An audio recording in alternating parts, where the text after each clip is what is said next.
Bad news talaga mga ka-backyard, dahil ang isang police free sale ko na black na hen is ayan, namatay po siya.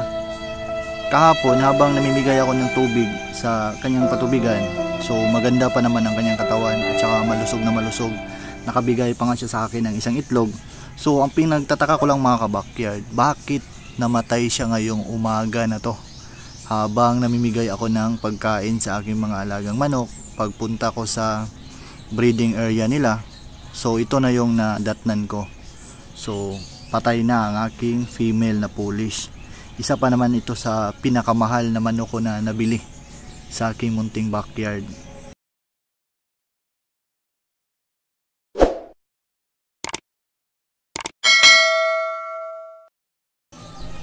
Hello mga ka-backyard, isang magandang umaga po sa ating lahat. Kumusta po kayo? So tapos na po ang ulan kagabi at saka bumalik na ulit si Haring Araw. So ngayon i-check ko ang aking pre-sale na female dahil mayroon na po siyang isang sisiw na na-hatch. So yun po ang palatandaan na may hatch na ang ating alagang manok pag once may shell na crack. So ayan po ang kanyang sisiw. So actually mga ka-backyard, hindi ito itlog ng aking gray na pre-sale, dahil ang nagmamayari ng itlog na to is yung white Polish ko na pre-sale at saka yung black Polish ko na pre-sale. So pinalimliman ko lang sa aking hen na gray pre-sale dahil nga kadalasan ang mga pure na Polish pre-sale is hindi po sila naglilimlim. So sakto naman na naglimlim siya nung una niyang mga itlog, kaya ang ginawa ko, pinalimliman ko ulit sa kanya ang itlog ng aking mga Polish pre-sale. Kaya yun, naka-hatch na po tayo ng isang sisiw. So dito naman sa kabila mga ka-backyard, mayroon naman akong bagong pairing dahil kondisyon na po ang aking silver benche na US Elkie at saka yung red pile ko na roster is kondisyon na din. Kaya sila yung ipinartner ko ngayon dito sa aking breeding area para makaproduce naman ako ng mga bagong sisiw. At saka dito sa baba, ito po yung project ko na white naked neck showboy US Elkie at saka white US Elkie hen. So sa ngayon patuloy pa rin sila sa kanilang pag breeding. So ang inantay ko nandito mga ka-backyard na makabigay ng itlog ang hen, tsaka lagyan ko na ito ng paitlogan. So sa ngayon wala pa naman siyang naibigay itlog sa akin, so hindi ko pa siya pwedeng bigyan ng paitlogan para maluwag ang kanilang area na lalakaran sa loob. So dito naman sa kabila, ito yung blue US Elkie ko. So ang kanya pong date ng pag-hatch sa sisiw na to is June 5 po ang pagkabilang ko. So sa ngayon, continue pa rin siya sa kanyang paglimlim sa mga itlog na nililimliman niya. At saka maganda din ang manok na to mga ka-backyard dahil pag once namimigay ako ng patuka is agad-agad siyang kumakain. So isa po yung palatandaan na ang ating manok na US Elkie pag once naglilimlim, pag once kumakain siya, pag nagbigay tayo ng pagkain is hindi po siya masyadong namamayat. So dito naman sa taas, ito yung pair ko na ex US Elkie na roster at saka ang partner ko dito is US Elkie x Chinese Elkie na hen.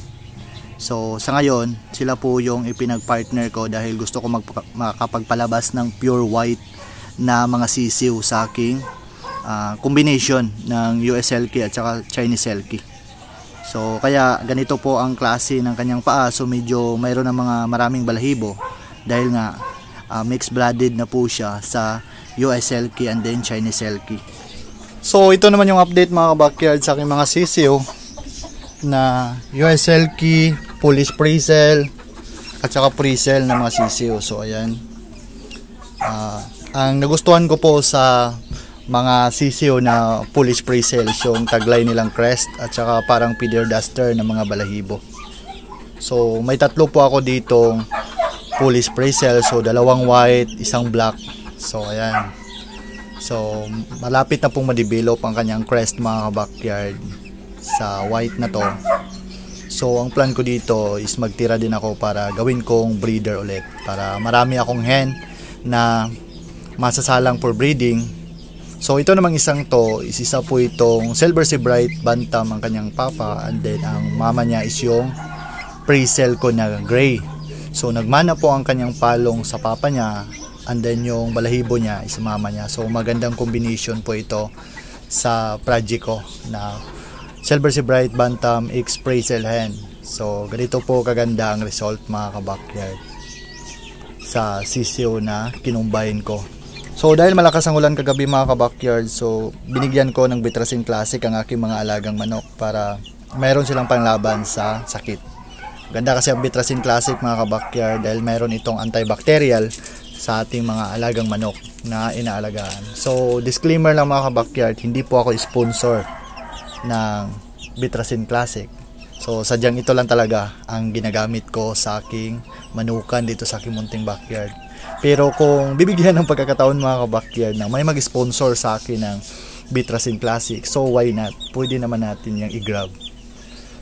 Dahil nga kailangan ng aking mga alaga ng ganitong klaseng vitamins at gamot na magagamit ko araw-araw pag once nag-iiba ang climate ng ating panahon. So ang isang Bitrasin Classic mga kabakyard is ang mixing ko po is 2 litro ng 1.5 na tubig. Tsaka yan po yung binibigay ko sa aking mga alagang manok na inaalagaan dito sa aking backyard. So mayroon pong vitamins ang Bitrasin Classic. So mayroon siyang vitamin E plus B12, and then maganda din siya para sa antibacterial ng ating mga alagang manok o mga alagang sisiw. So dito naman sa kabila, ito yung 2 kong male na bantam. So bibigyan ko din sila para makainom na. So ang diskarte ko nga pala mga kabakyard para marami ang mainom ng aking mga alagang sisiw o alagang manok.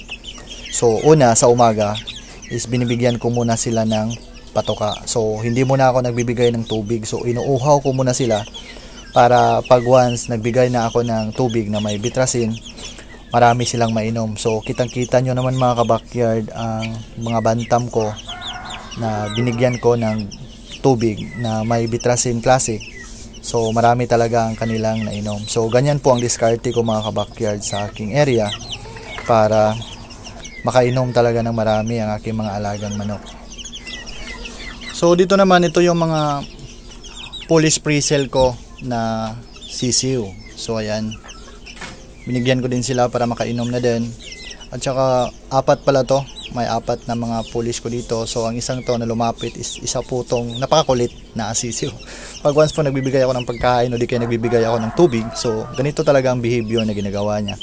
So palagi siyang dumadapo sa may pintuan ng kanyang cage para magpahimas o gusto niyang hawak-hawakan ko siya.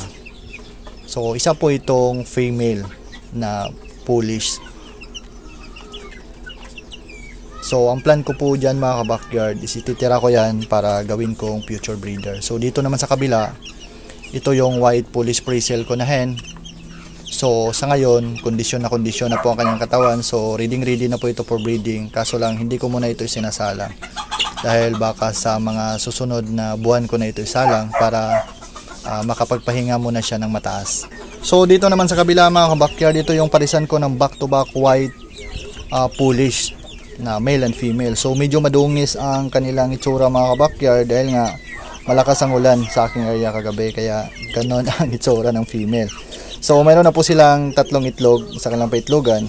So dito naman sa kabila mga kabakyard, dito yung parisan ko ng silver lace Polish na male and then black Polish pre-sale na female. So ang pinaka bad news dito mga kabakyard is namatay po ang aking female kahapon habang namimigay ako ng tubig.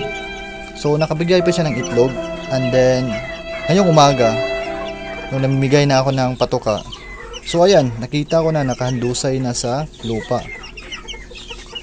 So nagtataka nga ako mga kabakyard, bakit nagkaganito, bakit siya namatay, ano ang dahilan. Dahil kahapon is maganda pa naman ang kanyang katawan.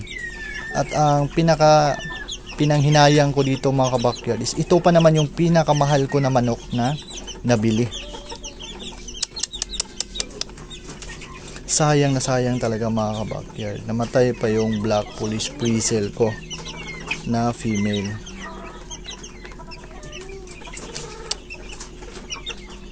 So ayan, wala na talaga siyang buhay mga ka-backyard.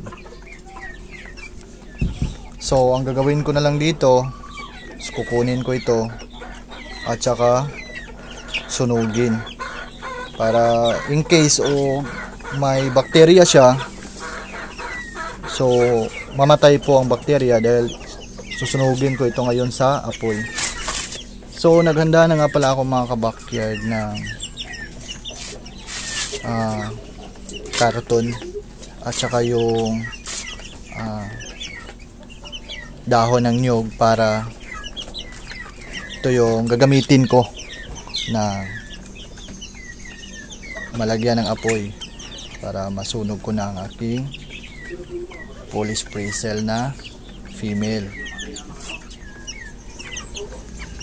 So nakakapanghinayang pa din mga ka-backyard dahil napamahal na sa akin ang manok na to. At saka isa ito sa napakabait ko na breeder dito sa aking munting backyard. Kahit na mayroon siyang nabigay sa akin ngayon na 4 na mga painakay, pero nanghihinayang pa din ako mga ka-backyard dahil nga namatay po ang aking pangmalakasang breeder dito sa aking munting backyard. So ayan mga ka-backyard, nilagay ko na sa apoy ang aking female na namatay para masunog siya. Ito kasi ang nakaugalian ko dito pag once meron akong alagang manok na namatay sa aking area, so sinusunog ko talaga sila para pag once may bakterya is hindi na umispread sa aking munting backyard. So dito na magtatapos ang vlog ko mga ka-backyard. Maraming salamat sa panonood. Kung bago ka pa lang sa aking YouTube channel, ask ako ng malaking favor sa inyo. Please like, share, and subscribe para lagi kayong updated sa mga ilalabas kong videos patungkol sa aking mga alaga sa bahay. So God bless po sa ating lahat mga ka-backyard. Mag-enjoy lang po tayo sa hobby natin kung saan tayo masaya.